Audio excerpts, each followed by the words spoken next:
These episodes are really long, so this video is just talking about episodes 1 through 3. I'll have another video coming out talking about 4 through 7. But it was really good seeing the group back together again.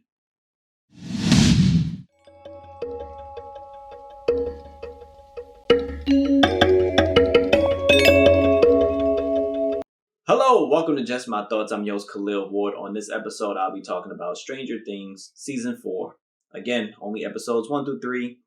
And I would say watch the recaps. Watch all the recaps. They have it if you go down to trailers and more. They have all the recaps for each season. Watch that. It's really good stuff. It catches you up on a lot of things that, because it's been a while since we've seen them.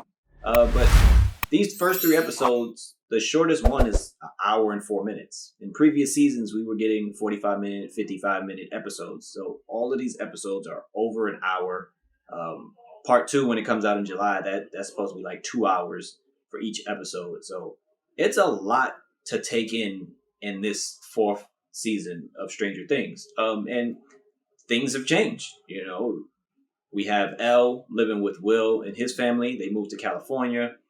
Then we have, Dustin and Lucas and them still in Hawkins. So we get introduced to what people were up to, after the events of last season. Elle is struggling in school. She's writing letters to Mike, just lying about everything, saying she has a bunch of friends and she's doing all this stuff. And she hates it. And she doesn't have her powers. Will, in these first 3 episodes, he doesn't do anything. He just always looks confused or sad, like that he can't do more to help Elle or anything like that. Joyce gets information that Hopper, is alive, which we saw at the end of season 3, and then they did promo stuff. And she calls Murray, and Murray heads out to California, and he's hilarious. When he's on screen, he's hilarious for the most part. I like the connection he has with Joyce in terms of, what they have to go through. So we get the groups split up. Lucas, Max, Mike, and Dustin, they're not as close as they once was. Max broke up with Lucas. Lucas is on the basketball team, so he's not really playing Dungeons and Dragons as much with Dustin and Mike. And, so that's their conflict in the beginning. Like, I thought these first 3 episodes, there wasn't a lot of conflict within the characters. It's more so just like, hey, what I've been up to. Lucas is on the basketball team, even though he don't play. He had, everybody has their own little interests that they're focusing on. Hawkins' team, it's definitely more interesting because that's where the murders start happening. Kids start ending up dead and nobody knows what happens except Dustin and the group. And, in the group. And they're smart. As soon as they hear about the murder and the way it's described, they're on it. Every single one of them. And I like seeing that, that they understand what's at stake, especially early on. And this show, I would say these episodes are much darker. The tone is darker. The bad guy is darker and seems to be more sophisticated because he's actually talking. And it's cool to see, honestly.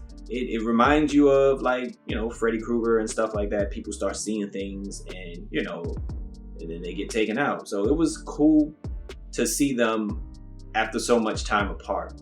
There's a new guy. You have Eddie, and he's a solid addition to the cast. He's kind of out there. He runs the Dungeons and Dragons thing with Dustin and Mike, and he's a 3rd-year senior. He's older, but he fits in well with the cast.